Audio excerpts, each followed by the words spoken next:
Jail గోడల సాక్షిగా చిన్నారి రోదన. అవం శుభం తెలియని ఆ చిన్నారి తల్లి కోసం జైలు గోడలతో మొరపెట్టుకోవడం అందరినీ కలిచివేసింది.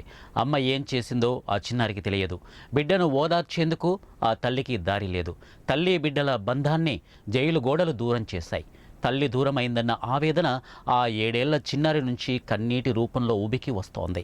అమ్మను చూడాలని, అమ్మతో మాట్లాడాలని వెక్కి వెక్కి ఏడుస్తున్న ఆ చిన్నారిని చూసిన వాళ్ళందరి కళ్ళలో నీళ్లు తిరిగాయి.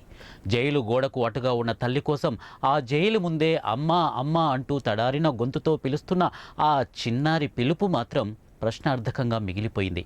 శుక్రవారం కర్నూలు రూరల్ తహసీల్దార్ కార్యాలయం ప్రాంగణంలోని మహిళా సబ్ జైలు ఎదుట కనిపించిన దృశ్యమిది. పాత నగరానికి చెందిన ఓ మహిళ చోరీ కేసులో పట్టుబడగా పోలీసులు రిమాండ్కు తరలించారు.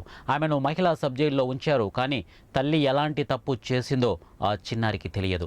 ఆమె చేసిన నేరం గురించి ఆలోచించే వయస్సు కూడా ఆ బాలికకు లేదు. కేవలం అమ్మ దూరమైందన్న ఆవేదన ఆ చిన్నారిని జైలు వరకు వచ్చేలా చేసింది. తల్లిని చూడాలన్న ఆరాటం జైలు తలుపు తడుతూ ఆవేదనతో అక్కడే ఉండిపోయేలా చేసింది. స్థానికులు కొంతమంది జైలు అధికారులను విజ్ఞప్తి చేయగా జైలు అధికారులు ఆ తల్లిని మరోసారి బయటకు పిలిపించి కూతురిని కల్పించారు. ఆ తర్వాత కూతురును కూడా లోపలికి తీసుకెళ్లింది. తర్వాత జైలు అధికారులు కుమార్తెను బంధువుల ద్వారా ఇంటికి పంపించేశారు.